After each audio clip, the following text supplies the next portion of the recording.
ভরসা করতে হবে আল্লাহর উপরে। আর বিপদ যত বড় পাহাড় সমান হয়ে আসুক, ধৈর্য অবলম্বন করতে হবে। ধৈর্য হচ্ছে মুমিনের সবচাইতে বড় গুণ। মুমিনের সবচাইতে বড় কোয়ালিটি কি? আমার বন্ধুগণ, কোরআনে কারিমে আল্লাহ রাব্বুল আলামিন গোটা বিশ্বের সমস্ত মুসলমানদের জন্য কোরআনে কারিমে আম্বিয়া আলাইহিস সালাম তাদের সবরের দৃষ্টান্তগুলি আল্লাহ নিজে তুলে ধরেছেন আমাদের ইবরতের জন্য, আমাদের শিখাবার জন্য, আমাদের সবক দেওয়ার জন্য। কোরআনে কারিম হযরত আইয়ুব আলাইহিস সালামের সবরের ঘটনা কোরআনে কারিম তুলে ধরেছে। হযরত আইয়ুব 18টি বছর পর্যন্ত রোগের মধ্যে পড়ে আছেন। এত অসুখ করেছে, এত রোগ, শরীর পচে গিয়েছে, গায়ে পোকা ধরেছে, দুর্গন্ধ হয়ে গিয়েছে, বিবিরা চলে গিয়েছে, ছেলে মেয়ে পাড়ার লোকেরা দূর দূর করে তাড়িয়ে দিয়েছে।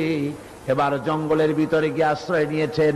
এমন অবস্থা হয়েছে, শরীর পচে পচে জিহ্বায় যখন পোকা ধরা শুরু করে দিল, হযরত আইয়ুব আলাইহিস সালাম তখন আল্লাহ রাব্বুল আলামিনের দরবারে এই প্রথমবারের মতো তিনি বললেন, রব্বুল আলামিন, হায় আল্লাহ তাআলা, সমস্ত শরীর জড়া জড়া হয়ে গিয়েছে, গায়ে পোকা ধরেছে,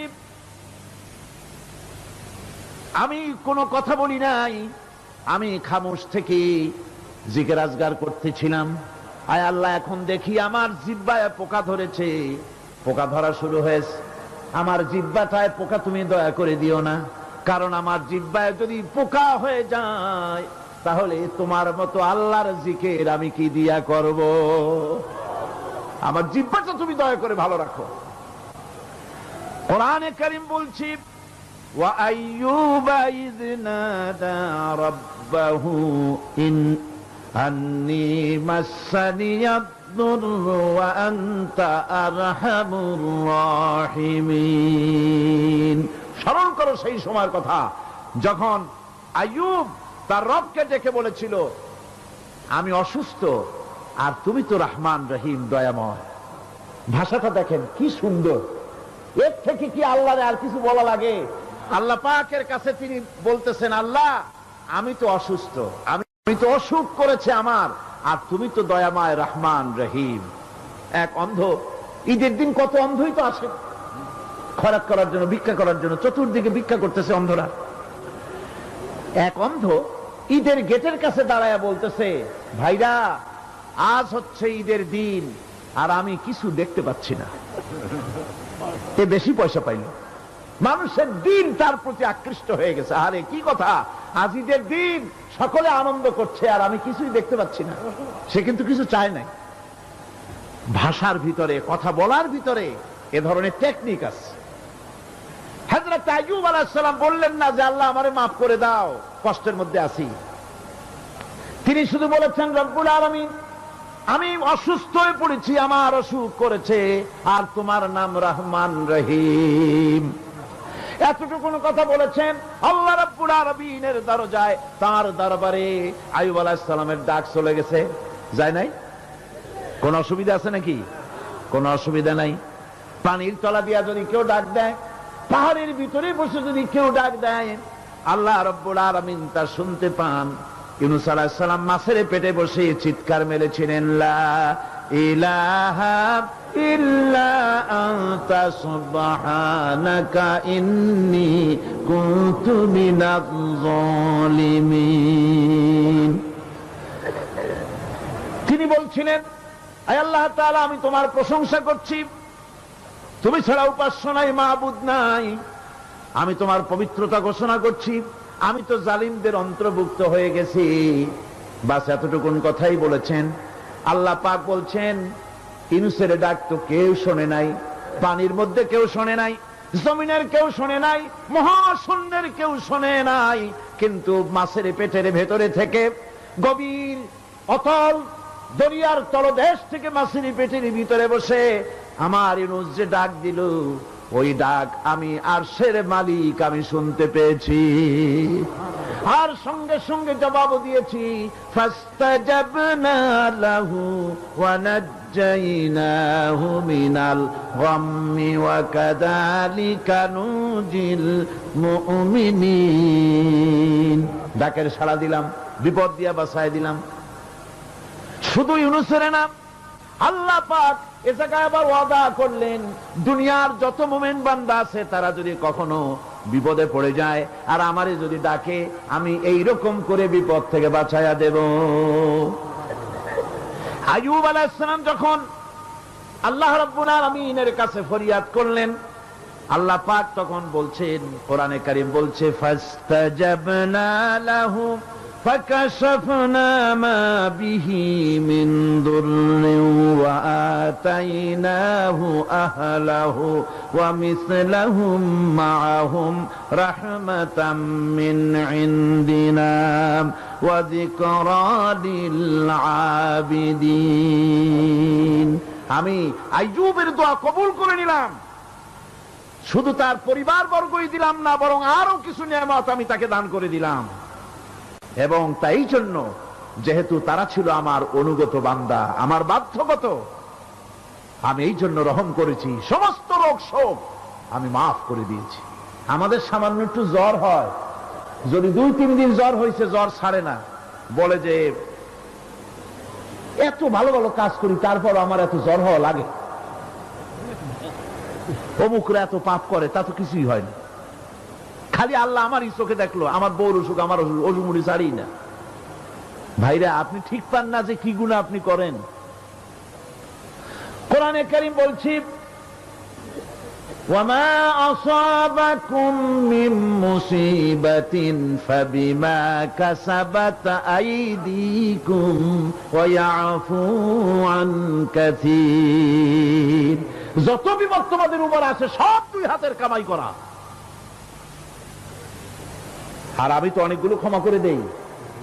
তোমরা যত পাপ করো, আকাম করো, সবগুলির শাস্তি যদি দুনিয়ায় দিতাম, সাহস করার সময় পেতে না। অসুখ হলেই অধৈর্য হয়ে যেও না, ধৈর্য ধরো। আল্লাহ পাক বলেন, শুধু আইয়ুব নয়, ওয়া ইসমাঈল ওয়া ইদরিস ওয়া যাল কিফলি কুল্লুম মিনাস সাবিরিন। এইভাবে করে ইসমাইল, ইদ্রিস, জুলকিফল সবাই ছিল ধৈর্যশীল। জোরে বলেন সুবহানাল্লাহ। ধৈর্যের চরম পরাকাষ্ঠা ছিলেন তিনি। কোরআনে কারীম নবীদের এই কথাগুলি আমাদের শোনাচ্ছেন। হযরত ইয়াকুব আলাইহিস সালাম, কলিজার টুকরা সন্তান হযরত ইউসুফ আলাইহিস সালামের জন্য তার মনটা পাগল ছিল। এত সুন্দর করে আল্লাহ তারে বানাইছিলেন, এত তিনি ছিলেন সৌন্দর্যের পিরামিড, যারে দেখলে চোখ ফিরানো যায় না, এমন সুন্দর সুপুরুষ, যারে দেখি সেই যুগের সুন্দরী যুবতী মেয়েরা রূপের মোহে পড়ে নিজেদের আঙ্গুলগুলি কেটে ফেলে দিয়েছিল। রূপের মোহে এমন অবশ হয়ে গেছে, আঙ্গুল কেটেছে, হাত কেটেছে, টের পায় নাই। আবার ভুল বুঝবেন না, দুনিয়ার সেরা সুন্দর পুরুষ ইউসুফ আলাইহিস সালাম, তা কিন্তু রাসূলের চাইতে বেশি নয়।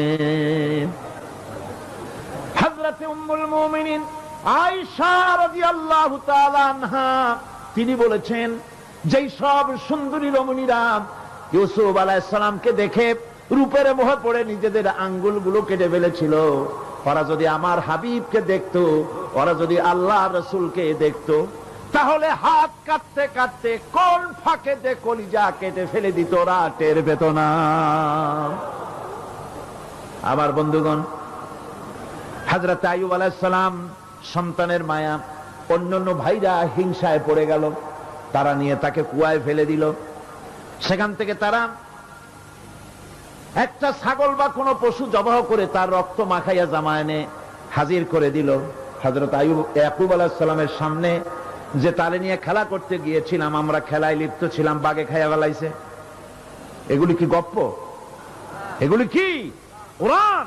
আল্লাহ পাক শোনাচ্ছেন, বিশ্ববাসীকে শোনাইছেন। সূরা ইউসুফের চাইতে এত সুন্দর উপাখ্যান গোটা পৃথিবীতে আর নাই। সুবহানাল্লাহ। অনেকে ইউসুফ জুলাইখার কিসসা খুব মজা করে পড়ে, ফুর্তি করে, প্রেমের গল্প পড়ে। এটা কোনো প্রেমের গল্প নয়। ইউসুফ আলাইহিস সালাম, জুলাইখা ইউসুফ আলাইহিস সালামের জন্য কাঁদতে কাঁদতে চোখ কানা হয়ে গেছে। এরপর ইউসুফ আলাইহিস সালাম জুলাইখারে পাওয়ার জন্য পাগল হয়ে গেছে। নাউজুবিল্লাহ, এটা হয়নি কখনো। তিনি আল্লাহর পয়গম্বর, আর আল্লাহ কেমনে তারে বাঁচিয়েছেন? যখন জুলাইখা ঘরের ভিতরে সুন্দর করে যৌন উন্মাদনামূলক চিত্র অঙ্কিত করে ঘরের মধ্যে আটকায় দিয়েছে, তালা লাগায় দিয়েছে, আর নিজে যৌন উদ্দীপক কাপড় চোপড় পরেছে না পরার মতোই। সে যুগের সুন্দরী মেয়ে জুলাইখা।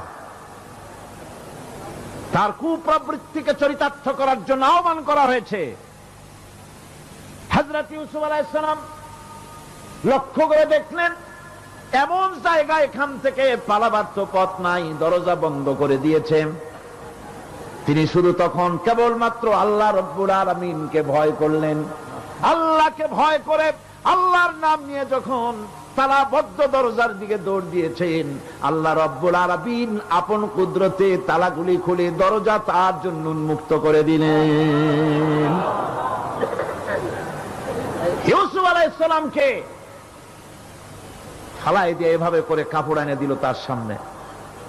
রক্তমাখা কাপড় পেয়ে হযরত ইয়াকুব আলাইহিস সালাম সন্তানদের মুখে কাহিনী শুনে তিনি কি বললেন? কোরআনে কারীম তা কোট করেছে। তিনি চিক দিলেন না, ফাল দিলেন না, ফিট হয়ে পড়লেন না। তিনি বললেন, কলিজার টুকরা সন্তান তার মরার খবর শুনেছেন। তিনি বললেন কি? ফাসাবরুন জামিলুন ওয়াল্লাহুল মুস্তাআনু আলা মা তাসিফুন। আমি উত্তম সবর অবলম্বন করব। তোমরা যে কাহিনী রচনা করেছো এর বেলায় আমি আল্লাহর কাছে সাহায্য চাই। আমি উত্তম সবর অবলম্বন করব। আমার ভাইয়েরা, 11 ভাই মনে করেছিল ইউসুফ আলাইহিস সালামকে মরণ কুয়ায় ফালায় দিছি। তারা তো ঠিক পায় নাই এটা মরণ কুয়া না, এটা হচ্ছে একটা সুড়ঙ্গ, যাকে ইংরেজিতে বলে টানেল। এটা এমন একটা সুড়ঙ্গ, ওরা মনে করেছে মরণ কুয়া। কিন্তু আল্লাহ রাব্বুল আলামিন এই কুয়াতে এমন বানালেন, ওরা একদিকে ফালায় দিল মরণ কুয়ায়, এ কুয়ার আর এক মুখ দিয়া আল্লাহ রাব্বুল আলামিন ইউসুফ আলাইহিস সালামকে নিয়ে মিশরের সিংহাসনে বসায়া দিলেন। এটা মরণ কুয়া নয়, এটা রাজ সিংহাসনে বসার সুড়ঙ্গ পথ। ইউসুফ আলাইহিস সালাম আজ প্রেসিডেন্ট, সুবহানাল্লাহ, প্রেসিডেন্ট হয়ে বসে আছেন। ওদিকে কেনানে অভাব লেগে গেছে, সেখানকার মানুষেরা সাহায্য নিতে এসেছে। ওই 11 ভাইও আসছে। হযরত ইউসুফ আলাইহিস সালাম দেখেই চিনে ফেলেছে। ওরা কিন্তু তখনও ঠিক পায় নাই। হযরত ইউসুফ আলাইহিস সালাম চিনে ফেলেছেন। এখন কি করা উচিত? সবগুলাকে ঠ্যাং উপরের দিকে উঠাইয়া তারপরে সমানে ধোলাই দেওয়াই তো স্বাভাবিক ছিল, আমাদের মতো মানুষ হইলে, ঠিক কিনা? পিটাও, ঠিক তো বলবেনি, অভ্যাস তো এটাই। হযরত ইউসুফ আলাইহিস সালাম তাদের সামনে পরিচয় দিলেন। তারা যখন বুঝতে পারল, লজ্জায় তাদের মাথা হেট হয়ে গেল। হযরত, তারা এক তো লজ্জা, আর 2 নম্বরের ভয়, জান নিয়া কেনানে কেউ ফিরে যাইতে পারবো না। এখন অবস্থা হয়েছে যে জীবনই যায় নাকি এখানে। হযরত ইউসুফ আলাইহিস সালাম ভাইদের এই করুণ দুরবস্থা বুঝতে পারলেন। বুঝে চরম ধৈর্য ধরে তিনি কি বললেন? তিনি বললেন, লা তাসরিবা আলাইকুমুল ইয়াউম। ও ভাইরা, তোমাদের বিরুদ্ধে আমার কোনো ক্ষোভ নাই, দুঃখ নাই, বিদ্বেষ নাই, হিংসা নাই, আল্লাহর রাস্তায় মাফ করে দিলাম। সুবহানাল্লাহ। এর নাম পয়গম্বর। এর নাম কি? পয়গম্বর। কিসের লেনিন, কিসের মার্কস? জওয়ানেরা, ভুল পথে মানুষ চলেছিল। আলহামদুলিল্লাহ, আল্লাহ এগুলারে ডাস্টবিনে ফালাই দিছে। কারণ আলহামদুলিল্লাহ, আলহামদুলিল্লাহ। পয়গম্বর কারে বলে? কারে বলে পয়গম্বর? কি চরিত্র!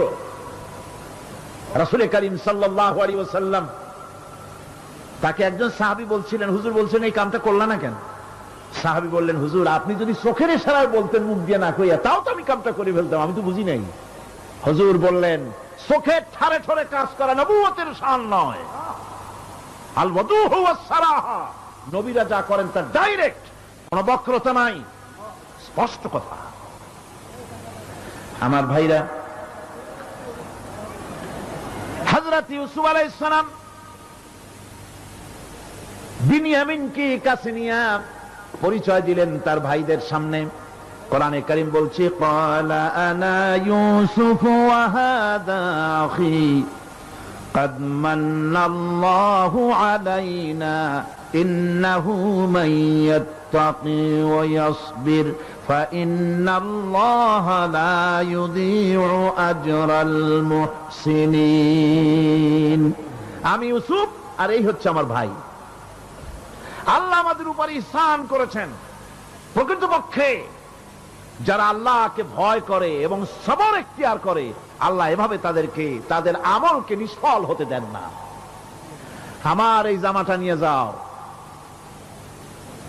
হযরত ইয়াকুব আলাইহিস সালাম কলিজার টুকরা সন্তান ইউসুফ আলাইহিস সালামের বিরহ যন্ত্রণায় ছেলেকে কতদিন দেখে না, কাঁদতে কাঁদতে চোখ দুটো অন্ধ হয়ে গেছে। মিশর থেকে কেনানের দিকে জামা রওনা হয়েছে। কোথায় মিশর, কোথায় কেনান? জামা যখন রওনা হয়ে গেছে, হযরত ইয়াকুব বলতেছেন, আমি যেন আমার ইউসুফের গন্ধ নাকে পেতেছি। জামা চলে এলো, চোখের উপরে রাখলেন, আল্লাহ রাব্বুল আলামিন তাকে চক্ষুষ্মান বানায়া দিলেন। ভাইরা আমার, পয়গম্বরেরা সবর করে গোটা দুনিয়ার মানুষের সামনে দৃষ্টান্ত সেট করেছেন সবর কারে কয়। আমার ভাইরা, হযরত ইব্রাহিম আলাইহিস সালামের কথা আল্লাহ পাক কোরআনে কারিমে বলছেন সবর কারে কয়। দেখো, শেখো সবর কারে কয়। আল্লাহ পাক বললেন, ইব্রাহিম, তোমার বিবি আর তোমার নবজাতক এই সন্তানকে রেখে আসো মক্কা নগরীতে। তিনি চলে গেলেন। সেখানে ঘর নাই, বাড়ি নাই, কিচ্ছু নাই, চতুর্দিকে ধুধু বালু আর মরুভূমি।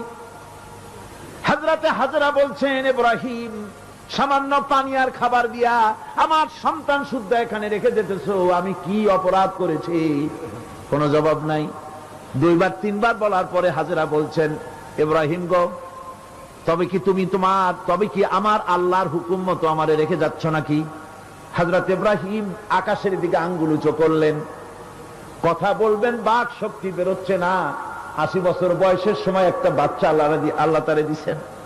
আর এমন বাচ্চা, পয়গম্বরের ছেলে, কি সুন্দর চেহারা, মরুভূমির উপরে ফালাই দিয়াছো। ফালাই দিয়ে রওনা হয়ে যাচ্ছেন, মুখ দিয়া কথা সরছে না, আকাশের দিকে দেখালেন। হযরত হাজরা বুঝতে পারলেন। হযরত হাজরা বলেন, ইব্রাহিম, কোনো চিন্তা নাই, নিশ্চিন্ত মনে বাড়ি ফিরে যাও। আমি আমার আল্লাহর উপরে এতটা ভরসা করি, আল্লাহর হুকুমে যদি আমার এখানে রেখে যেয়ে থাকো, ওই আল্লাহ পাক আমাকে আর আমার কলিজার টুকরা ইসমাইলকে পানিতে আর খাবারে মারবেন না। অবশ্যই তিনি ব্যবস্থা করবেন। ব্যবস্থা হয়ে গেল। হযরত ইসমাইল বড় হয়ে গেলেন। আল্লাহ পাক অর্ডার করলেন, জবাহ করো ছেলেকে। হযরত ইব্রাহিম আলাইহিস সালাম যখন জবাহের প্রস্তাব করলেন, হযরত ইসমাইল তা আপত্তি করতেন, বাবাজি, আমার মায়ের আর আমাকে বাচ্চা অবস্থায় ফেলে গেলেন, খাবার দেন নাই, পরার দেন নাই, বছরের পর বছর আমাদের এখানে কাটলো, দেখতেও আসেন নাই, আজ আসছেন জবাহ দিতে। এটা কেমন কথা? কি ধরনের বাপ আপনি? এরকম বলছে নাকি? এরকম বলছে? হযরত ইব্রাহিম আলাইহিস সালাম প্রস্তাবটা কিভাবে পারলেন? আল্লাহ পাক কোরআনে কারিমে দৃষ্টান্ত রেখে দিয়েছেন। আল্লাহ পাক বলছেন, হযরত ইব্রাহিম ছেলেকে বললেন, ইয়া বুনাইয়া, ইয়া বুনাইয়া, হে আমার কলিজার টুকরা লাডলা, হে আমার কলিজার টুকরা সন্তান, ইন্নী আরা ফিল মানাম আন্নী আযবাহুক, আমি স্বপ্নে দেখছি আমি যেন তোমাকে জবাহ করতেছি। ফানজুর মাযা তারা, তোমার রায় কি বলো? আমি তো স্বপ্নে দেখছি যে আমি তোমার জবাহ করতেছি, এখন তোমার রায় কি, তোমার মত কি? হযরত ইসমাঈল আলাইহিস সালাম শুনিয়া দিলেন দৌড়, নাকি না? হযরত ইসমাঈল আলাইহিস সালাম ধৈর্যের প্রতীক। তিনি কি কথা বললেন? তার মুখের কথা কোরআন শরীফে আল্লাহ পাক উঠায় দিলেন। হযরত ইসমাঈল বললেন, ইয়া আবাতি ফাআল মা তু'মারু সাতাজিদুনি ইনশাআল্লাহু মিনাস সাবিরিন। হে আমার পিতা, আপনি যে ব্যাপারে আদিষ্ট হয়েছেন আপনি তা পালন করুন, অবশ্যই আমাকে ধৈর্যধারীদের মধ্যে পাওয়া যাবেন। সুবহানাল্লাহ। এক বর্ণনা এসেছে হযরত ইসমাঈল বললেন, আব্বাজান আমি ধৈর্যধারীদের ভিতরে আমারে পাবেন, তবে জবাহ করার আগে আমার হাত পাটা একটু বেঁধে নেন, কারণ জবাহের যন্ত্রণায় আপনার গায়ে যদি আমার হাত পাও লেগে যায় তো বেয়াদবি হয়ে যেতে পারে। আর আমি মরে আমার জবাহ হয়ে যাওয়ার পর আমার রক্ত মাখা জামাটা নিয়া আমার মা হাজেরারে দিবেন, কারণ তাকে মা বলবার মতো আর তো কেউ নাই। হযরত ইব্রাহিম তাকে বাঁধবার জন্য প্রস্তুতি নিলেন। হযরত ইসমাঈল বলছেন, আব্বাজান বাঁধবেন না, বাঁধার প্রয়োজন নাই। বলে কেন? একবার বাঁধতে বললে আবার তুমি নিষেধ করছো কেন? ছেলে বলছেন, আব্বাজান বাঁধবো না এই জন্যে, হয়তো কিয়ামতেই প্রশ্ন উঠতে পারে যে আল্লাহর হুকুমে রাজি ছিল না বলে হাত পা বাঁধা জবাহ করছে। আমি এই সুযোগ দিব না, আপনি জবাহ করেন, আমি এতটুকু নড়াচড়া করব না। ধৈর্যের চরম প্রতীক হযরতে ইসমাঈল আলাইহিস সালাম দেখাই দিয়েছেন ধৈর্য কারে কয়। আমার বন্ধুগণ, এই পৃথিবীর সবচাইতে ধৈর্যের বড় প্রতীক হতেছেন ইমামুল মুরসালিন, আশরাফুল আম্বিয়া, সাইয়্যিদুল মুরসালিন জনাবে মুহাম্মাদুর রাসূলুল্লাহ সাল্লাল্লাহু আলাইহি ওয়াসাল্লাম। আমার বন্ধুগণ, সবচাইতে বড় ধৈর্যের প্রতীক তিনি। কাউকে একটা গালি দেন নাই জীবনে, কাউকে ঠাট্টা করেন নাই, কাউকে মারেন নাই, কারো মনে দুঃখ দেন নাই। তিনি দুঃখ পেয়েছেন, তিনি কাউকে দুঃখ দেন নাই। তিনি কষ্ট পেয়েছেন, কাউকে কষ্ট দেন নাই। আমার ভাইয়েরা, তায়েফের ময়দান, আমার নিজের চোখে তায়েফে যেদিন আমি তায়েফ দেখলাম, আমি তায়েফে ঢুকেছি, জীবনে কোনোদিন যাই নাই। রমজান মুবারকে আমি সেখানে গেলাম, আমাকে বসার জন্য তারা নিয়ে যাবে। আমি বললাম আগে বসবো না, আমারে আগে নিয়ে যাও, আমার নবীকে কোন জায়গায় ওরা মেরেছিল সে জায়গাটা দেখাও। তায়েফের সেই গলিতে যখন আমি গিয়েছি, দুই দিকে পাহাড় দাঁড়ানো, তায়েফের লোক আমার সাথে ছিল, তারা বলল এই জায়গাটা প্রথম যেখানে চতুর্দিক থেকে নবীজিকে পাথর মারছিল আর আল্লাহর নবী বেহুশ হয়ে পড়ে গিয়েছিলেন। 3টা দিন না খাওয়া, হযরতে খাদিজা নাই, আবু তালিব নাই, মক্কায় জায়গা নাই পা রাখার। নবীজি 3টা দিন ঘুরলেন। নেতারা বলল, তুমি যদি নবী হবে তো এতিম হলে কেন? আল্লাহ নবী বানাবার জন্য কি একটা ধনী মানুষ পায় নাই? তোমার মতো এতিম আর গরিবের নবী বানাইলো কেন? আল্লাহ নবী 3 দিন পর যখন দেখলেন কেউ দাওয়াত শোনে না, কেউ মানে না, কেউ গ্রহণ করে না, তখন তিনি নেতাদের অনুরোধ করলেন, ঠিক আছে দাওয়াত তো কবুল করলে না, তবে একটা কাজ করো, অন্তত আমি যে তায়েফে আসছিলাম এই খবরটা মক্কায় দিও না, ওরা আরো অত্যাচার বাড়ায় দেবে। এই কাফিরগুলি খবর তো মক্কায় পাঠালো, আর সমস্ত যুবকদেরকে লেলিয়ে দিল। যুবকেরা চতুর্দিকে দাঁড়াইছে, রাসূলকে পাথর মারা শুরু করে দিল। আমি যখন রেল লাইনের থেকে হাঁটি, যখন রেল লাইন কোনো সময় দেখি, রেলের পাথরগুলি, রেল লাইনের পাথরগুলি দেখলেই আমার মাথায় যেন কেন তায়েফের কথা মনে এসে যায়। আরে মানুষের গায়ে পাথর মারলে কি অবস্থার সৃষ্টি হয়? পাথর নূরের শরীর, রহমতের শরীর, কিটি কিটি রক্ত ঝরছে। নবীজিকে জোর করে উঠাইয়া জবরদস্তি করে হাঁটার জন্য তারা ধাক্কা মারতেছে। আবার কিছুদিন গিয়ে নবীজি আবার বেহুশ হয়ে পড়েছেন, এইখান থেকে আবার উঠাইছে, আবার ধাক্কা মারতেছে। 3 নম্বরের আর একটা জায়গা আছে যেখানে ভাঙ্গা একটা মসজিদ। তায়েফের লোকেরা আমাকে বলল এই জায়গাটা হলো শেষ জায়গা যেখানে রাসূল করিম 3য়বারের মতো বেহুশ হয়েছিলেন, এখানেই হুজুরের রক্ত ঝরেছে বেশি। 2 রাকাত নামাজ পড়লাম, সিজদায় পড়ে আবুল কান্না কাল্লাম আল্লাহর কাছে। নবীজি যখন হুশ এসেছে, হযরতে জিবরাইল বলেন, ইয়া রাসূলুল্লাহ, আপনার এই কষ্ট দেখে ফেরেশতারা কাঁদতেছে। আপনি অনুমতি দিয়ে দেন এই দুই পাহাড়কে মিলাইয়া সমস্ত তায়েফবাসী কাফেরগুলি মাটির সাথে মিশাইয়া দেই। নবীজি বললেন, জিবরাইল, আমি যদি হুকুম করি আর আমার হুকুম মতো যদি এই কাম করো, একটা কাফেরও যদি না বাঁচে তাহলে কার মুখে পৌঁছাবো লা ইলাহা ইল্লাল্লাহু মুহাম্মাদুর রাসূলুল্লাহ। আমার ভাইরা, হুজুর সাল্লাল্লাহু আলাইহি ওয়াসাল্লাম উঠে বসলেন। এমন সময় হযরতে যায়েদ শরীরের রক্তগুলি মুছে দিতেছেন। হুজুর সাল্লাল্লাহু আলাইহি ওয়াসাল্লাম বসে দুইখানা হাত উত্তোলন করলেন। নবীজির চোখ থেকে পানি গড়ায় পড়তেছে। আরে কেউ নাই, আল্লাহ ছাড়া কেউ নাই সাহায্য করার। নবীজি হাত তুলে মোনাজাত করতেছেন, চোখ দিয়া পানি পড়ে দাড়ি ভিজে পড়তেছে, গায়ে দিয়া রক্ত ঝরতেছে। নবীজি কি দোয়াটা করলেন? বদদোয়া করলেন না, গজব দিতে বললেন না। নবীজি দোয়া করলেন, রব্বুল আলামিন, এই তায়েফের লোকেরা আজকে আমার সাথে যে ব্যবহারটা করেছে, ওরা বোঝে নাই যে আমি তোমার নবী, ওরা বোঝে নাই যে আমি তোমার রাসূল, না বুঝে আমার উপরে যে অত্যাচারটা করলো, আল্লাহ তুমি এই জন্য রাগ করে এই তায়েফে তুমি গজব দিও না।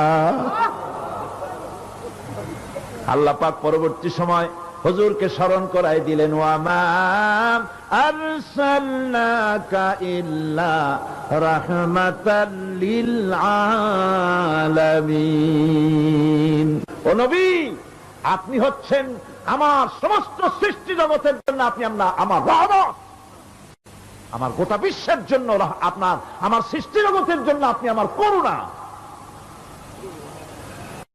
একটা লোক রাসূলের এই কষ্ট দেখে বাগান থেকে এক গ্লাস আঙ্গুরের শরবত এনে হাজির করেছে।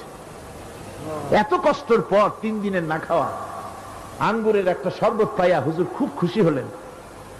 শরবত গ্লাস পান করে হুজুর বলছেন, তোমার নাম না আত্তাস? তিনি বলছেন, হ্যাঁ হুজুর, আমার নাম আত্তাস। তোমার বাড়ি না ইউনূস আলাইহিস সালামের গ্রামে? বলে, হ্যাঁ আমার বাড়ি সেই গ্রামে। তা আপনি কি করে জানলেন আমার নাম আত্তাস আর আমার বাড়ি ইউনূস আলাইহিস সালামের গ্রামে? আপনি জানলেন কি করে? হুজুর বললেন, আমি নবী, হযরত ইউনূস নবী, একজন নবীর খবর আর একজন নবীর কাছে থাকে।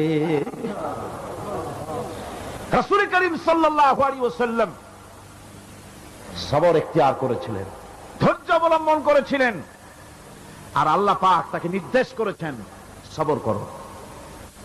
ওয়াত্তাবি' মা ইউহা ইলাইকা ওয়াসবির হাত্তা ইয়াহকুমাল্লাহ। তুমি কেবল সেই জিনিসের অনুসরণ করো যা আমি তোমার প্রতি অবতীর্ণ করেছি। আমি আপনার উপরে যেটা অবতীর্ণ করেছি ওটার অনুসরণ করুন, আর সবর ইখতিয়ার করুন যতক্ষণ না আল্লাহর পক্ষ থেকে চূড়ান্ত ফয়সালা না আসে। ধৈর্য ধরুন, ধৈর্য ধরুন। আমার ভাইরা, কাফেরদের নির্যাতনের মোকাবেলায় আল্লাহ পাক তার হাবিবকে সান্ত্বনা দিয়েছেন। যখন কাফেররা নির্যাতন করতেছে, আহারে হযরতে বেলাল নির্যাতিত, হযরতে সুমাইয়া নির্যাতিতা, হযরতে খাব্বাব, হযরতে খুবাইব, হযরতে আম্মার রিদওয়ানুল্লাহি তাআলা আলাইহিম আজমাইন, এত মার হতেছে। হযরত ওমর হযরতে খাব্বাব রাদিয়াল্লাহু তাআলা আনহুকে খোলা গায়ে দেখে বলছিলেন, খাব্বাব রে, তোমার পিঠে এত গর্ত কেন? এত গর্তওয়ালা পিঠ তো আমি মানুষের দেখি নাই, এত চিকুন কোমরওয়ালা মানুষও তো দেখি নাই। তিনি বলেছেন, ওমর তুমি কি ভুলে গেছো? ইসলাম কবুল করার অপরাধী কাফির বেঈমানেরা আগুন জ্বালায়া আংটা আগুনের উপরে আমাকে চিৎ করে শোয়াছে। আমি যেন নড়াচড়া করতে না পারি সেজন্য আমার বুকের উপরে পাথর চাপা দিয়ে রেখেছিল। গায়ের চর্বি আর রক্ত গলে গলে পড়ে আগুন নিবেছে, আর আগুন গোশত পুড়ে যে পিঠের মধ্যে প্রবেশ করেছিল আজও পর্যন্ত পিঠের সেই গর্ত সেরে যায় নাই। এভাবে অত্যাচার হচ্ছিল সাহাবীদের উপরে। আল্লাহ রাব্বুল আলামিন তার হাবিবকে সান্ত্বনা দিলেন, ওয়াসবির ওয়ামা সাবরুকা ইল্লা বিল্লাহি ওয়ালা তাহজান আলাইহিম ওয়ালা তাকু ফি যায়কিম মিম্মা ইয়ামকুরুন। হে রাসূল, সবরের সাথে কাজ করতে থাকুন। আপনার এই সবরের তৌফিক তো আল্লাহই দিয়েছেন, আর ওদের সমস্ত ষড়যন্ত্র, ওদের অপকৌশলে আপনি দুঃখিত হবেন না, চিন্তা করবেন না, ভারাক্রান্ত হবেন না। আপনি নিশ্চিত থাকুন। ওয়াসবির লিহুকমি রাব্বিকা ফাইন্নাকা বিআয়ুনিনা। হে নবী, আপনার রবের চূড়ান্ত ফয়সালা আসা পর্যন্ত ধৈর্য ধারণ করুন। আপনি তো আমার চোখের সামনে। সুবহানাল্লাহ, সুবহানাল্লাহ। আপনি আমার চোখের সামনে। কে আপনাকে কি করবে আমি দেখব না? সুবহানাল্লাহ। মন্ত্রী যদি, এই সলিমুদ্দিন মার্কা মন্ত্রী যত আছে, এই মন্ত্রীরা যদি কয় দেখা তো ভয় কিসে, আমি তোকে দেখছি না, সাহসটা কেমন বাড়ে, কেমন বাড়ে সাহস। আরে কোন মন্ত্রী ছাতা মাথা না, কোন প্রেসিডেন্ট রাজা বাদশা না, আকাশ আর জমিনের মালিক আমার আল্লাহ রাব্বুল আলামিন বলছেন, হাবিব কোন চিন্তা নাই, আপনি আমার চোখের সামনে। ওরা চায় আপনাকে দুনিয়া থেকে মিটাই দিতে, আর আমি চাই ওয়ারাফানা লাকা যিকরাক, আপনার প্রশংসা তো হবে গোটা বিশ্ব জুড়ে, সর্বত্র ছড়িয়ে যাবে আপনার নাম। সুবহানাল্লাহ বিহামদিহি।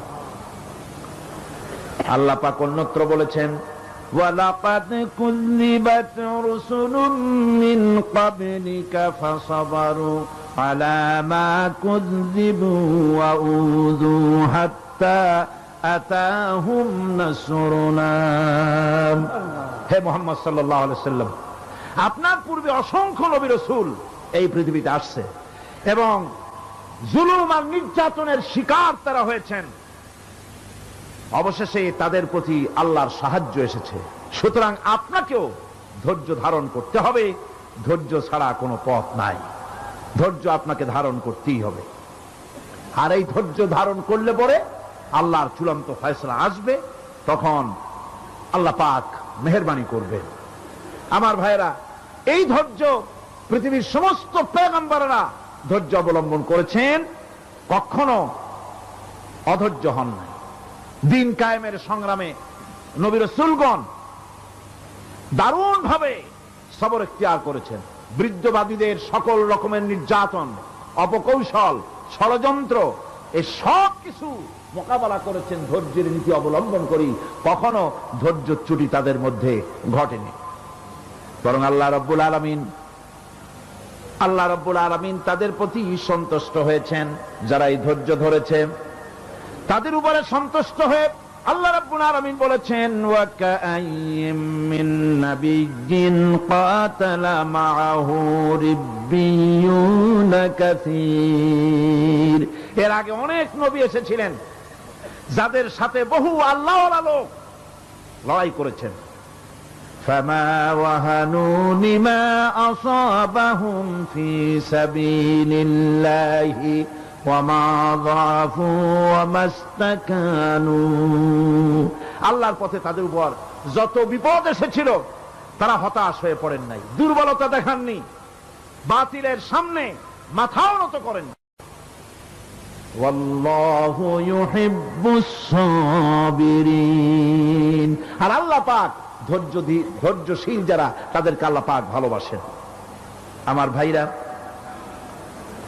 ধৈর্যের পরিচয় রাসূল করিম সাল্লাল্লাহু আলাইহি ওয়াসাল্লাম ওহদের ময়দানে যখন আক্রান্ত হয়ে গেলেন, চতুর্দিকে কাফেররা ঘিরে ধরেছে, বাঁচার কোনো পথ নাই। সাহাবায়ে কিরাম রাসূলকে পাহারা দিলেন। যারা রাসূলকে পাহারা দিতে দাঁড়াইছেন, জীবন দিয়া পাহারা দিতে দাঁড়ায় গেছে, রাসূলের দিকে মুখ দিয়া, পিঠটা বাইরের দিকে দিয়ে রাসূলকে পাহারা দেওয়া শুরু করেছেন। হুজুরকে পাহারা দিতে যারা দাঁড়িয়েছিলেন, কাফের কর্তৃক নিক্ষিপ্ত কি তীরগুলি এসে যখন বিঁধতেছিল, শুধু একজন সাহাবী হযরত তালহার পিঠের ভিতরে রাসূলকে হেফাজতের জন্য 80টা তীর একজনের পিঠের মধ্যে গিয়ে ঢুকেছে। এক অসতর্ক মুহূর্তে নবীজির দান্দান মোবারক শহীদ হয়ে গেল, শিরস্থান ভেঙে গেল, লোহার কড়া প্রবিষ্ট হয়ে গেল কপালের ভিতরে। হুজুর মাথা ঘুরে পড়ে গেলেন। হযরত আবু উবাইদা রাদিয়াল্লাহু তাআলা আনহু হুজুরের মস্তক মোবারককে কোলে করে নিয়ে তারপরে বহু কষ্ট করে মাথা থেকে লোহার কড়া বের করলেন।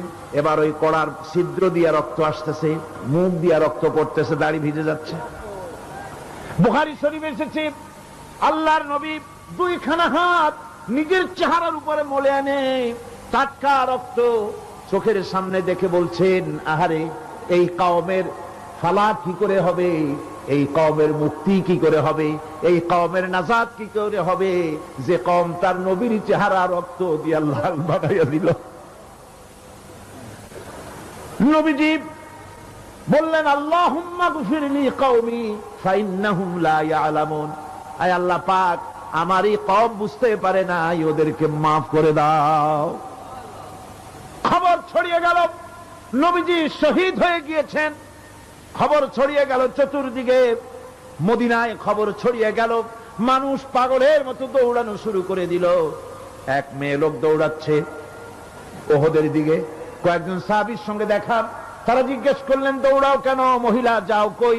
কয় ওহদের দিকে যেতেছি। কয় যায় তো কোনো লাভ নাই, যেহেতু তোমার যে স্বামী এসেছিলেন জিহাদের ময়দানে তিনি তো শহীদ হয়ে গেছেন। মহিলা বলতেছে, কে শহীদ হয়েছে শুনতে চাই না, আগে বলো নবীজি কেমন আছে।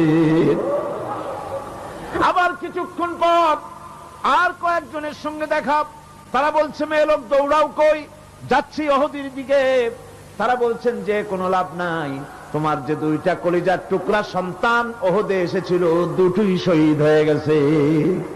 মা বলতেছি, ও সাহাবী, কে শহীদ হয়েছে শুনতে চাই না, তাড়াতাড়ি করে বলো আল্লাহর নবী মুহাম্মদুর রাসূলুল্লাহ সাল্লাল্লাহু আলাইহি ওয়াসাল্লাম কেমন আছেন। দৌড়াতে দৌড়াতে ওহদের মাঠে সাহাবায়ে কিরাম পরিবেষ্টিত। আল্লাহর নবীর কাছে গিয়ে হুজুরের জীবিত চেহারা মোবারকের দিকে তাকায়া মেয়ে লোকটি কাঁদতেছে আর বলতেছে, ইয়া রাসূলুল্লাহ, আমার স্বামী মরা শোক, আমার কলিজার টুকরা দুইটা সন্তান মরা শোক আমার কলিজা থেকে মুছে গেছে, আপনি বেঁচে আছেন, তামাম মুসলমানদের এর চাইতে বড় সান্ত্বনার নাই। ভাইরা আমার, রাসূল করিম সাল্লাল্লাহু আলাইহি ওয়াসাল্লাম এভাবে করে ধৈর্যের পরিচয় দিয়েছেন। গালাগালি দেন নাই, রাগ করেন নাই, বদদোয়া করেন নাই। সুবহানাল্লাহ কোন, সুবহানাল্লাহ। ভাইরা আমার, এই সবর এমন মহান বৈশিষ্ট্য, এর মধ্যে রয়েছে জিহাদের ময়দানে যদি লোক কম হয় আর যদি তাদের মধ্যে সবর থাকে, বেশি সংখ্যক লোকের উপরে আল্লাহ পাক সবরকারীদেরকে বিজয়ী করে দিবেন। কোরআনে কারীমে রব্বুল আলামিন বলেন, কাম মিন ফিয়াতিন কালিলাতিন গালাবাত ফিআতান কাসীরাতাম বিইযনিল্লাহ আল্লাহু মা'আস সাবিরিন। এমন ঘটনার বহু নজির আছে যে কম সংখ্যক লোকেদের উপরে আল্লাহ পাক, বেশি সংখ্যক লোকেদের উপর আল্লাহ পাক কম সংখ্যক লোকদেরকে জয়ী করে দিয়েছেন। আল্লাহু মা'আস সাবিরিন, আর আল্লাহ আছে ধৈর্যশালীদের সাথে। আল্লাহ আছে কাদের সাথে? দেখেন না বদরের কামটা, বদরের ময়দান, 313 জন মুসলমান, অস্ত্রপাতি নাই, সামান্য সামান্য অস্ত্র, আর কাফেরেরা এসছে হাজারেরও বেশি। আমার বন্ধুগণ, ধৈর্য কত বড় কাম দিল, ধৈর্য ধারণ করেছেন তারা, আল্লাহর উপরে ভরসা করেছেন। আল্লাহ রাব্বুল আলামিন অস্ত্রের কাজ কি দিয়া করায় দিলেন। একজন সাহাবী এসে বলছেন, হুজুর, জিহাদের ময়দান, ইসলামের প্রথম জিহাদ, আমার কাছে তো অস্ত্র নাই, মেহেরবানি করে একটা অস্ত্র আমারে দেন, আমি লাফায় পড়ি জিহাদের মধ্যে। হুজুর বলেন, অস্ত্র তো আমার কাছে নাই, দিবটা কি? সাহাবী বলছেন, হুজুর, অস্ত্র না থাকে যা পারেন তাই দেন, আপনার হাত দিয়ে যা দিবেন আমি দাঁড়ায় থাকতে পারবো না, জিহাদে আমাকে শরীক হতেই হবে। নবীজি কাছে পেলেন একখানা শুকনা খেজুরের ডালখানা তুলে সাহাবীর হাতে তুলে দিলেন। সাহাবী বলেন, রাসূলের হাতের দেওয়া শুকনা খেজুরের ডালটা নিয়ে আমি যখন কাফেরদের ভিড়ের মধ্যে ঝাঁপায় পড়ে যখন শুকনা খেজুরের ডাল দিয়ে আঘাত দিলাম, তখন ধারালো তরবারি দিয়ে আঘাত করলে যে কাম হয়, শুকনা খেজুরের ডালের আঘাতে কাফের দ্বিখণ্ডিত হয়ে জমিনে পড়ে গেল। ভাইরা আমার, আল্লাহ রাব্বুল আলামিন সবর যারা করে, সংখ্যা যদি কম হয়, আল্লাহ পাক তাদেরকে বিজয়ী করে দেবেন, এই ওয়াদা আল্লাহ রাব্বুল আলামিন করেছেন। এই সবরের গুণ ছাড়া জান্নাতেও প্রবেশ করা যাবে না। সবর যদি না থাকে বেহেশতে যাওয়া যাবে না। ভালো করে মনে রাখেন, আল্লাহ পাক বলছেন, আম্মা হাসিবতুম আন তাদখুলুল জান্নাতা ওয়া লাম্মা ইয়া'লামিল্লাহুল্লাযীনা জাহাদু মিনকুম ওয়া ইয়া'লামাস সাবিরিন। তোমরা কি মনে করেছো এমনি বেহেশতে চলে যাবা? এটা কি মামু বাড়ির আবদার নাকি? এমনি ব্যস্ত চলে যাবা। অথচ আল্লাহ রাব্বুল আলামিন এখনো দেখেন নেননি যে তোমাদের মধ্যে কারা জিহাদ করতে প্রস্তুত, কারা তোমাদের মধ্যে জিহাদ করে জান দেওয়ার জন্য প্রস্তুত, আর কারা ধৈর্যধারী, এটা তো আল্লাহ এখনো দেখে নেন নাই। সুতরাং হক এবং বাতিলের সংগ্রামে লিপ্ত হতে হবে। আল্লাহ দেখতে চান কারা জীবন দিতে চায়। সুতরাং ইসলামী আন্দোলনে যারা শরীক হবে তাদের বিপদ এবং মুসিবত দিয়ে আল্লাহ রাব্বুল আলামিন তাদের সাহসিকতা এবং ধৈর্যের পরীক্ষা নিবেন। কোরআনে কারীম বলছে, وَلَنَبْلُوَنَّكُمْ حَتَّى نَعْلَمَ الْمُجَاهِدِينَ مِنكُمْ وَالصَّابِرِينَ وَنَبْلُوَ أَخْبَارَكُمْ। অবশ্যই আমি তোমাদেরকে পরীক্ষার সম্মুখীন করব, আর তোমাদের মধ্যে সত্যিকার মুজাহিদ, দৃঢ়তা অবলম্বনকারী কারা আমি তা দেখব। এটা যেন আমি দেখে নিতে পারি, সেই জন্য আমি বিপদ এবং মুসিবতের মধ্যে তোমাদের ফেলবো। ধৈর্যধারীদের উপরে আমার রহমত অবশ্যই থাকবে। সবর এমন এক সম্পদ যা ধারণ করলে পরে আল্লাহ রাব্বুল আলামিন রাষ্ট্রীয় ক্ষমতা দান করে দেন। কোন সুবহানাল্লাহ, জোরে কোন সুবহানাল্লাহ। ধৈর্য ধারণ করলে আল্লাহ রাষ্ট্রের মতো বিরাট নিয়ামত আল্লাহ হাতে তুলে দিবেন। তার প্রমাণ কোরআন শরীফ আল্লাহ বলছেন, বনি ইসরাইলরা মিশর থেকে যখন বহিষ্কার হয়ে গেল, তাদের যখন পা রাখার কোনো জায়গা থাকলো না, বনি ইসরাইলরা মিশর থেকে যখন বহিষ্কার হয়ে গেল, এরপরে আল্লাহ পাক তারা যখন ধৈর্য অবলম্বন করলো, আল্লাহ পাক তাদের ব্যাপারে বলছেন, ওয়া আওরাসনাল কওমাল্লাযীনা কানু ইউস্তাদআফুনা মাশারিকাল আরদি ওয়া মাগারিবাহাল্লাতী বারাকনা ফিহা। আর তাদের স্থলে আমি নির্যাতিত লোকদেরকে প্রতিষ্ঠিত করলাম। পশ্চিম এবং উত্তরের তাদেরকে আমি পশ্চিম এবং পূর্বের উত্তরাধিকারী তাদেরকে বানায় দিলাম। বিরাট এলাকা তাদের হাতে আমি তুলে দিলাম। ওয়া তাম্মাত কালিমাতু রাব্বিকাল হুসনা আলা বানি ইসরাঈলা বিমা সাবারু। আর এভাবে করে আল্লাহ পাক তার কথাকে পূর্ণ করলেন বনি ইসরাইলদের উপরে। সবর এখতিয়ার করার জন্য, ধৈর্য ধরার কারণে আল্লাহ পাক রাষ্ট্রের মালিক তাদের বানায় দিলেন। জোরে কোন সুবহানাল্লাহ। সবর যদি করা হয় তো, যুদ্ধ যদি বাদে, যদি জিহাদ শুরু হয়ে যায়, আল্লাহ পাক বলেছেন ফেরেশতা দিয়ে সাহায্য করবে। যদি সবর থাকে তোমাদের, সবর থাকলে আল্লাহ কি দিয়ে সাহায্য করবেন? ফেরেশতা। কোরআনে কারীম বলছি, বালা ইন তাসবিরু ওয়া তাত্তাকু ওয়া ইয়াতুকুম মিন ফাওরিহিম হাদা ইউমদিদুকুম রাব্বুকুম বিখামসাতি আলাফিন মিনাল মালাইকাতি মুসাউমিন। হ্যাঁ, তোমরা যদি ধৈর্য অবলম্বন করো আর আল্লাহকে ভয় করে চলো, তাহলে এক্ষুনি আল্লাহ রাব্বুল আলামিন তোমাদের জন্য কাতারে কাতারে শৃঙ্খলাবদ্ধ 10,000 ফেরেশতা দিয়ে তোমাদেরকে সাহায্য করবেন। সুবহানাল্লাহ।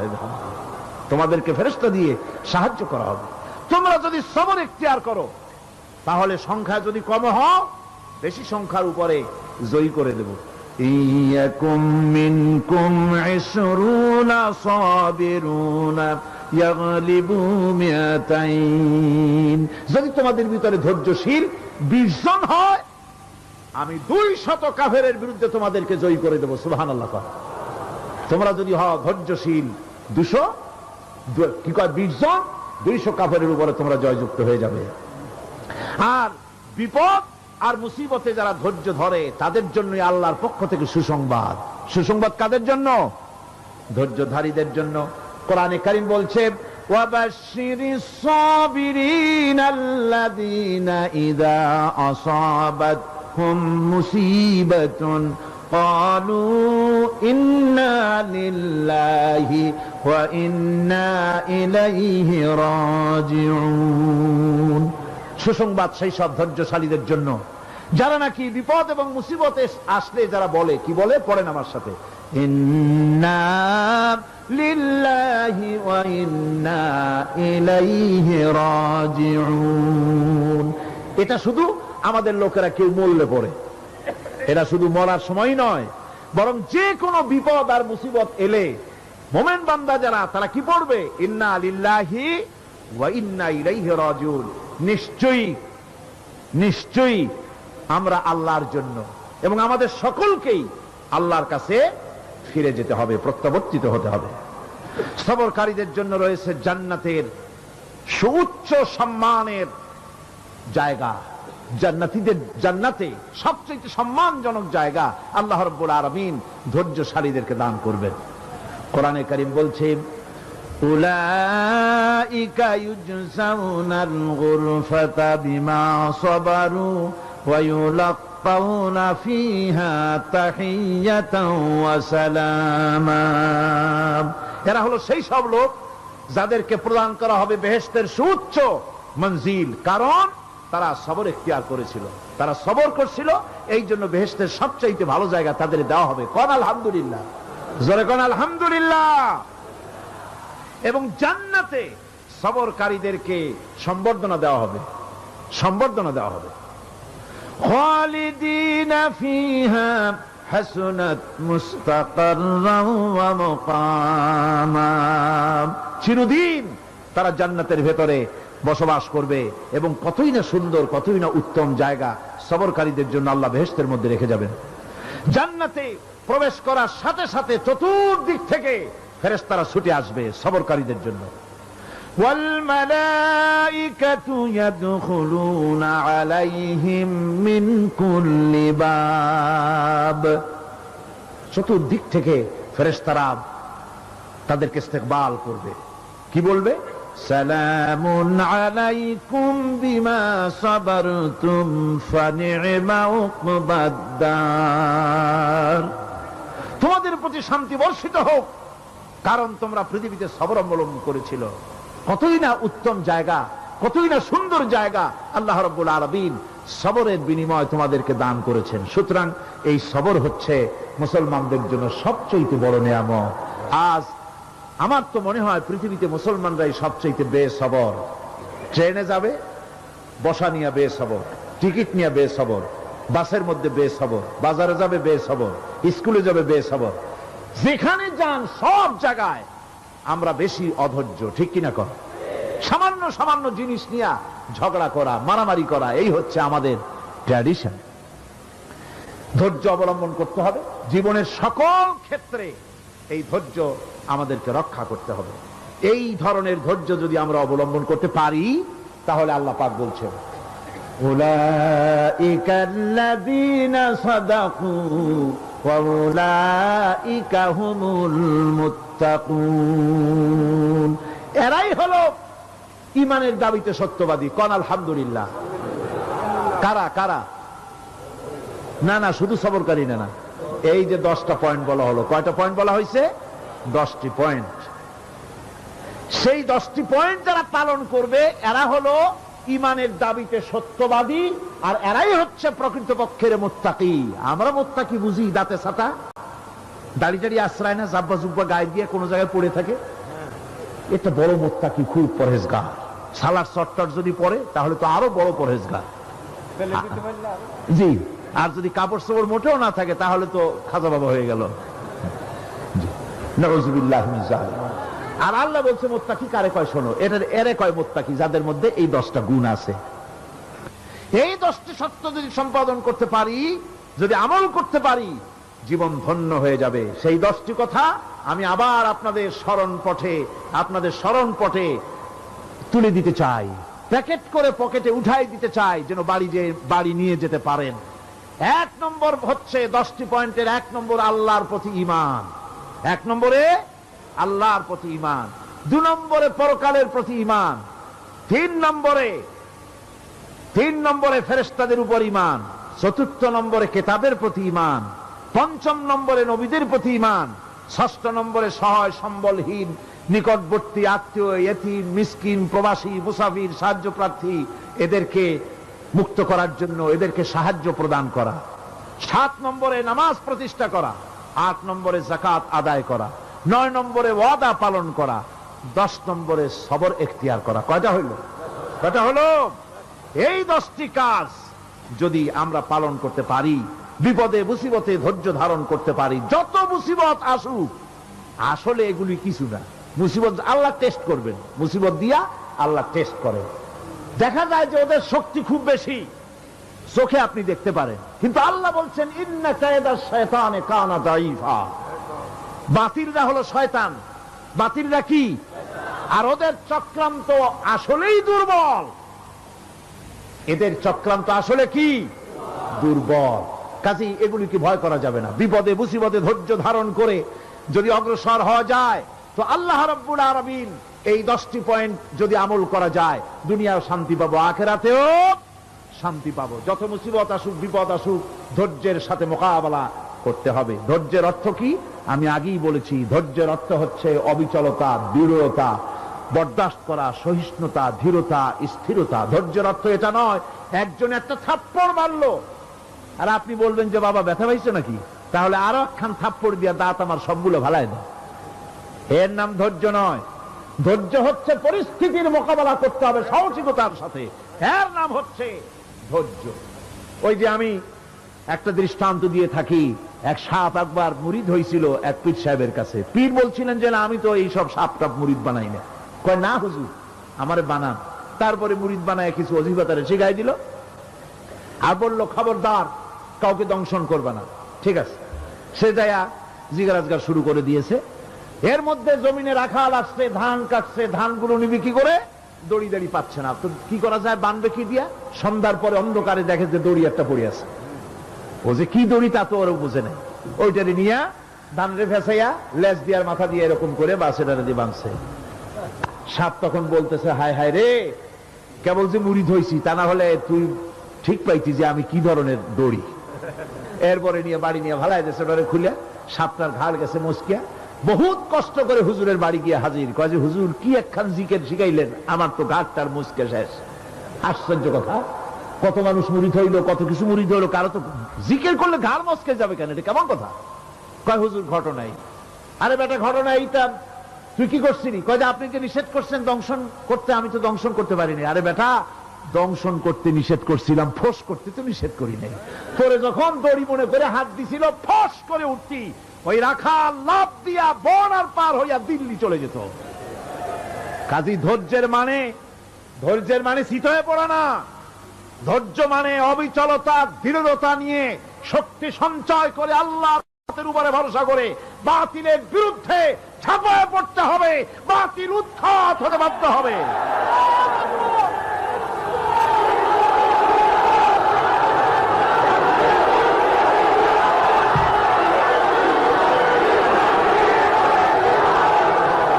ভাইরা আমার,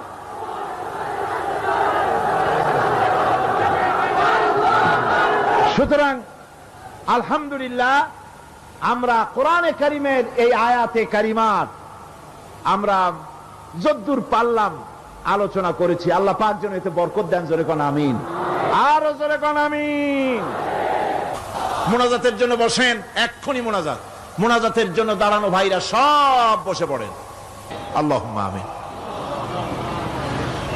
রব্বানা যালামনা أنفسنا وإن لم تغفر لنا وترحمنا لنكونن من الخاسرين ربنا لا تزغ قلوبنا بعد إذ هديتنا وهب لنا من لدنك رحمة إنك أنت الوهاب আয় আল্লাহ তাআলা, এই বিশাল জনসমুদ্র নিয়ে তোমার দরবারে হাত তুলেছি পবিত্র মেরাজের রজনীতে। আয় আল্লাহ, তুমি দয়া করে মেহেরবানি করে আমাদের আলোচনা, দুরুদ সালামের সওয়াব আমাদের বিশ্ব নবী তোমার প্রিয় হাবিব জনাবে মুহাম্মদ রাসূলুল্লাহ সাল্লাল্লাহু আলাইহি ওয়াসাল্লামের রূহ মুবারকে পৌঁছায়া দাও। সমগ্র বিশ্বের মাটির নিচে যত মুমিন মুমিনাত শুয়ে আছেন তাদের আরো আর পরে সওয়াব পৌঁছায়া দাও। আমাদের মা বাপ যাদের দুনিয়া থেকে বিদায় হয়ে গেল, আল্লাহ কবরগুলিকে জান্নাতের টুকরায় পরিণত করে দাও। রব্বিরহামহুমা কামা রব্বায়ানি সগীরা।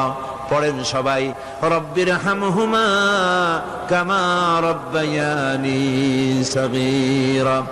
আয় আল্লাহ তাআলা, বহু মানুষ দোয়া চেয়েছি, কতজনের কত কষ্ট, কেউ হসপিটালে আছে, কারো অপারেশন হবে, কেউ বা মরে গেছে, কেউ বা মামলায় মোকদ্দমায় আছে, কেউ বা পারিবারিক অশান্তিতে আছে। আল্লাহ যিনি যেই নিয়তে দোয়া চেয়েছে মেহেরবানি করে সেই নেক নিয়ত তোমার দরবারে কবুল করে নাও। বিপদগ্রস্ত লোকগুলিরে বিপদ থেকে বাঁচাইয়া দাও। আয় আল্লাহ রাব্বুল আলামিন, এই মাহফিলে লক্ষ লক্ষ জনতা সমুদ্রের ঢেউর মতো চতুর্দিক থেকে আসতে থাকে। তুমি আর তোমার কোরআন আর তোমার রাসূল ছাড়া কোনো স্বার্থ কারো মনে নাই। কাউরে রিক্সা ভাড়া দেওয়া হয় না, ট্রাক ভাড়া, বাস ভাড়া কাউকে দেওয়া হয় না, এক লোকমা খানাও এখানে পায় না, তাবাররুক বা সিন্নি বিতরণও হয় না। আয় আল্লাহ, নিঃস্বার্থ ভাবে এই লোকগুলি যাতায়াত করে। আল্লাহ তোমার কোরআনের বরকতে সকলকে তুমি গুনাহ মুক্ত করে দাও। আয় আল্লাহ তাআলা, যাতায়াত আসান করে দিও, যাতায়াতের পথে কারো যেন কোনো বিপদ না হয়ে যায়। আয় আল্লাহ তাআলা, বাড়ি ঘর ফালায় আসে, বাড়ি ঘর তোমার ফেরেশতা দিয়ে তুমি হেফাজত করো।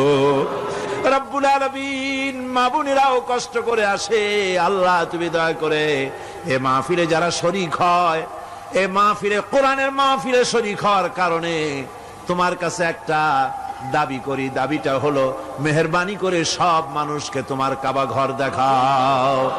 যারা উপস্থিত হয়েছে সকলকে তোমার হাবিবের রওজায় গিয়া সালাম দেওয়ার তৌফিক দাও।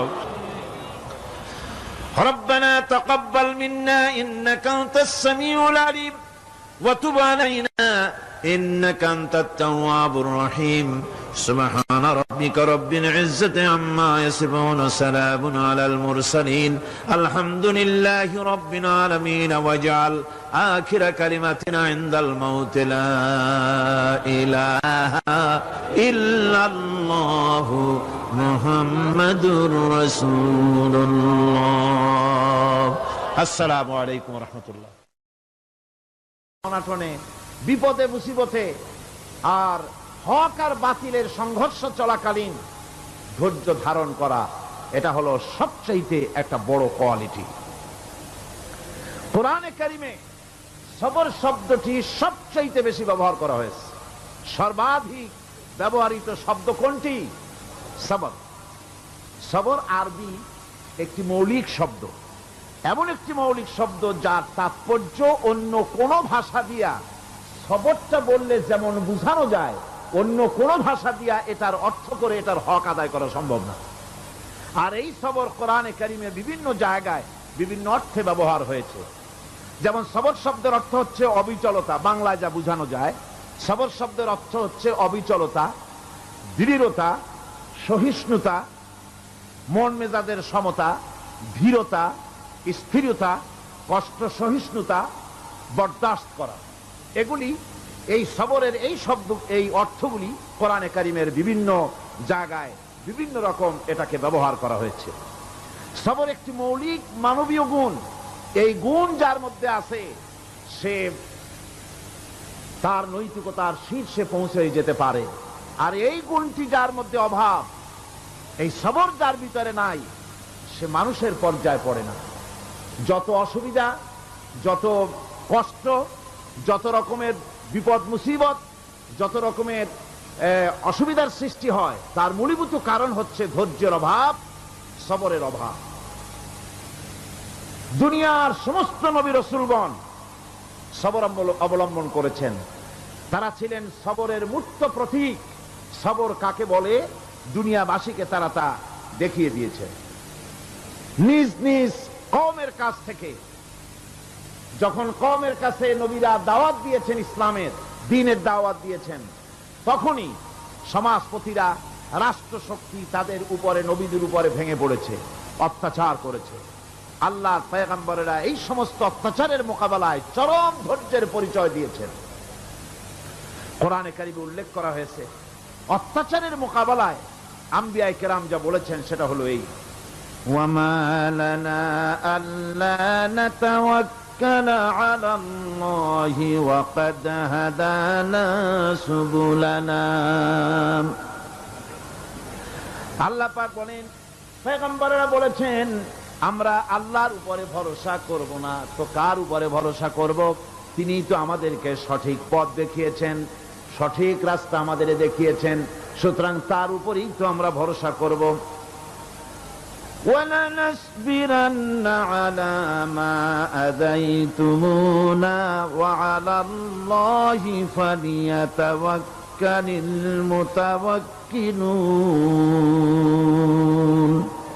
তোমরা আমাদের যে সব কষ্ট দাও, পীড়ন দাও, সেজন্য আমরা ধৈর্য অবলম্বন করব।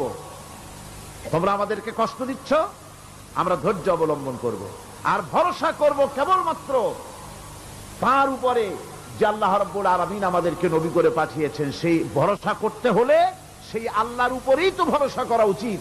আমরা সেই আল্লাহর উপরে ভরসা করে আছি। তোমাদের যত খুশি আমাদের বিরুদ্ধে ষড়যন্ত্র করো, আমাদেরকে অত্যাচার করো। কোরআনে কারিমে হযরত হুদ আলাইহিস সালামের ঘটনা আল্লাহ রাব্বুল আলামিন এভাবে এনেছেন, তামাম এলাকার মানুষ তার বিরুদ্ধে ক্ষিপ্ত হয়ে গিয়েছে।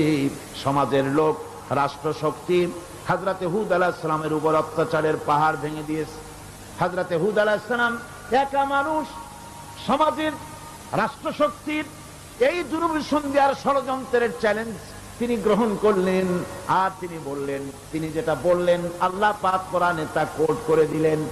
দুনিয়ার সমস্ত ইসলামী আন্দোলনের কর্মীদের জন্য আল্লাহ পাক কোট করে দিলেন, সমস্ত মুমিনদের জন্য তা উল্লেখ করলেন। হুদ আলাইহিস সালাম তিনি জাতিকে বললেন, ফাকিদুনি জামিআন সুম্মা লা তুনদিরুন।